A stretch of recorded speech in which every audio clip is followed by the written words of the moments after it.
Cage Minds. We got Nikki Lowe with us. How you doing? Doing good. It's been about 3 years since you've had a fight. Yep.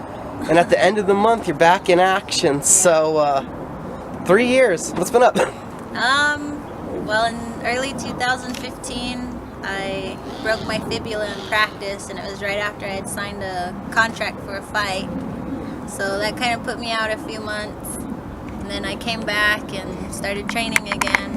And towards the end of 2015, I hurt my foot pretty bad. So that put me out another few months, and I just decided I was just going to take at least 6 months off and just let my body heal, get fat, enjoy it. And so finally I kind of started training again, slowly getting in there. And then beginning of summer of 2016, I found out I was going to be expecting. But by the end of the summer, I had ended up losing the baby, so kind of took a little bit of a mental toll on me emotionally and stuff. So I just took even more time off, get myself back together. Then the end of last year, I started getting back into the gym, and then this year I just started hitting it hard, getting in there as often as I can. And so finally, Coach Wink said, all right, let's get you signed up for a fight. So my manager started looking and got the okay. So this is it. Here I am again 3 years later, getting ready to step back in the cage. So when Coach Wink said that to you, did you feel ready? Yeah, I felt ready. Mentally and physically. I mean, my body's been feeling really good, my mind's right, I'm feeling strong in all aspects. So yeah, when he said let's do it, I just got the biggest smile on my face, and it just felt really good to give my manager that call and he said let's do it. So August 25th, you returned to action. How long did it take for the manager to go on that hunt to find you a fight? Not too long. I think because my record's backwards, people, will be willing to take those kinds of fights. So it didn't take him long. So excited, going up a weight class to 115. I usually would fight at 105, but I'm excited for this one. Is this due to the opportunity? Is this due to the, kicking some ring rust off a little bit? Is there a reason why you accepted the fight up a weight class? I think I just kind of want to try to stay at 115 because I am older, and I haven't made that 105 cut in 4 or 3 years. So I guess, yeah, kind of just see where I am with the ring rust. But that's not something I'm really worried about because I'm in here every day, and moving with some of the best people in the world. So I don't really feel like I'm gonna be rusty. Because we do have our cages and stuff, and I don't know, I just go in there thinking, it's going to be the same atmosphere for me. So, I'm not nervous about that. Tell us about how you're feeling as a martial artist and where you've progressed over the last 3 years. I'm feeling really good. Like I said, I hadn't trained for a long while, but I've always been told that I'm like a sponge, and I pick up things really fast, it don't take me very long, and I see stuff that other people do, and I'm like, I'm going to try that, and I just go and try it. And I just think, I'm open to everything, and I'm always constantly learning, and Coach Wink has really opened my eyes to a lot of, technique and stuff like that. So, every day I'm in there, whatever he teaches me, I go into sparring and I try it, and I just repeatedly try it, and then it just becomes a part of my game. So is it safe to say you feel like a different fighter than what we saw 3 years ago? Definitely. I think mentally and physically, like I said, everything's just come together, in these past few years. I think you are going to see definitely a different fighter, a more aggressive fighter, technical fighter. I'm ready. We look at the Facebook announcement from the promotion for the fight, and you're taking on their superstar who's making her pro debut. So you've already dealt with crowd before. You fought Natalie Roy up in Santa Fe, her crowd. You went all the way out to California, I believe, and fought Danielle Taylor, who, by the way, is now in the UFC for King of the Cage in her hometown.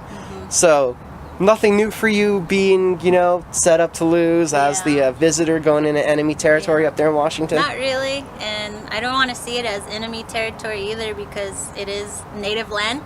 And, you know, I have a lot of connections and people saying that they're going to be traveling out there. And then, I mean, I'm sure I'm going to meet a lot of new people from that res and stuff. And I'm sure, you know, a lot of people are going to come out and support me as well. So, but the thing with me is when I'm in the cage, I don't hear anything. I don't hear crowds. I don't hear anything but my corner and, you know, myself and my opponent. And that's it. I mean, crowd don't really bother me or anything. So I'm ready. Miranda, have you went and looked at her game? We looked at her a little bit. Don't really know too much because my mentality is I'm gonna go in there and do me and try and, you know, make her adjust to my style, I guess. Make her be the one to think of what's coming next. I'm not really too worried about what she's gonna do because I know what I'm going in there to do. Now also through this time, we know you have a lot on your plate going on. You work, you're a mother of 2 already. Does it feel different this time around having the experience, being able to divide up your time? I think the thing that really makes it easier this time around is that my kids are older. My son's 13 now, you know, so he's very independent. He helps me a lot too with my daughter, and, you know, they're able to kind of, you know, do for themselves when they know that I have to be at practice, but I'm not gone from them longer than an hour and a half to 2 hours. So, you know, every time I'm in between practices or work, I always drive home, check on them, make them come with me to the gym, or, you know, fix their food and then get them, you know, set for while I'm gone, give them chores to do, keep them busy while I'm gone too. But yeah, it's definitely a juggling act, you know, work and kids and training. And so, but I mean, with the help of my mom, you know, she helps me so much too, and I'm so thankful for that. So just want to tell you I love you, Mom, and thank you. And talk a little bit about you rubbing off on them as an athlete, because I know your son's into basketball, highly competitive, and then your daughter in gymnastics, so they're following in their mom's athletic footsteps. Definitely. I was always athletic growing up as well, and, you know, I always tell them if they want to keep playing sports, they have to make sure those grades are good, and, you know, I'll always be there for them and supporting them. I'm always at every game, every competition, getting them to and from practices, again, to help with my mom. But yeah, I just always stress to them, you know, just stay busy and, you know, live a healthy lifestyle and just push yourself, you know, just don't ever give up, don't ever say you can't. Push, push, push, you know, like, and the reason why I do what I do too is just because I want them to see, hey, my mom's doing it, you know, I can do it, and I see how proud they are of me. So, and I'm so proud of them. After everything you've endured on the personal side, and you've said it, you're getting older, are you able to enjoy this fight journey, going through camp, being at the gym? Does it have a different feeling now from 3 years ago? It does. I don't really know how to explain it. Just like I said, being older, I feel stronger again, mentally and physically. And yeah, I'm just happy to be where I am right now. Now, we also saw coming up for the event, they put out a really cool commercial. What did you think of the promotion doing that? I thought it was pretty awesome. They took 2 documentaries and kind of put them together, you know, the aspect of being a mom, and then also kind of like my journey and like messages that I have, you know, for people out there. So I thought it was pretty cool, and I liked it. What has kind of empowered you and pushed you to start putting out these positive messages and being more vocal? Basically, am who I am, and, you know, I've been told that I attract people that want to talk to me and interview me and do these things, and I mean, I'm just living life, you know, and in the most positive way that I can for myself and for my kids, and to represent where I come from, you know, and who raised me, my mom. So, I mean, I just think it's really cool, you know, that people see that and they want to interview me and do stories on me, take pictures of me, and I mean, and I don't ask for anything, you know. If it's helped to if what I'm doing helps them as well, then I'm all for it, you know. I'm all for everybody succeeding in whatever it is that they want to do. So, and then to put out there in the positivity of the world, what are some of the most important messages you want to offer up? Just keep following your dreams. Push as hard as you can. Don't ever give up. Don't ever say you can't. If you have kids, be there for your kids. Be that positive role model for them. You know, lead by example, and you know, just give them your attention. Be there for them, and love them, and tell them every day.